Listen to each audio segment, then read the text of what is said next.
আসসালামু আলাইকুম গাইস, কেমন আছো তোমরা? আশা করি সকলে অনেক ভালো আছো। তোমাদের দোয়ায় আলহামদুলিল্লাহ আমি অনেক ভালো আছি।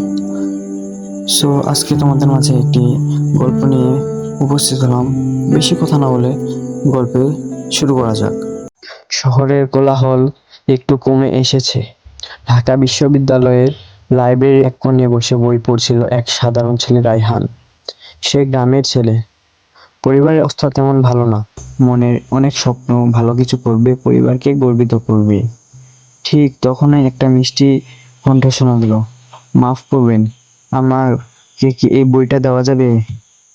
রায়হান তাকালো। সে থেমে গেল। চোখ পড়তেই বুকের ভেতর কেমন ঝড় বয়ে গেল। মেয়েটার নাম তানিয়া, শহরের ধনী পরিবারের মেয়ে। হাসলে গালে টোল পড়ে, চোখে অদ্ভুত এক আকর্ষণ। সেদিন সেই চোখেই ডুবে গেল রায়হান।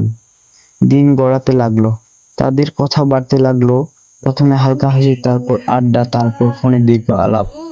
ধীরে ধীরে বন্ধুত্বের রূপটা নিল প্রেমে।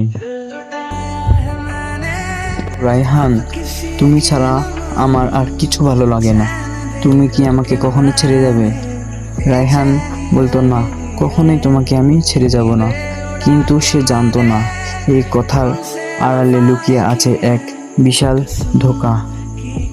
দিন যায়, মাস যায়, রায়হান আর তানিয়া যেন একে অপরকে ছাড়া কিছুই ভাবে না। দুজনে হাত ধরে হেঁটে যায় বিশ্ববিদ্যালয়ের রাস্তায়।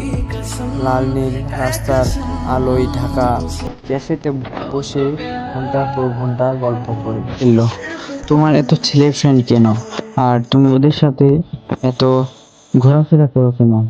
তানিয়া হেসে বলল, আরে সিরিয়াস কিছু না, আমরা তো শুধু ফ্রেন্ড।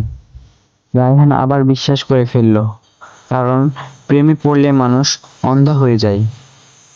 একদিন রায়হান তানিয়ার ফোনে একটি মেসেজ দেখে ফেলল, তুমি ছাড়া আর কিছু ভালো লাগে না, প্লিজ কাল দেখা করো।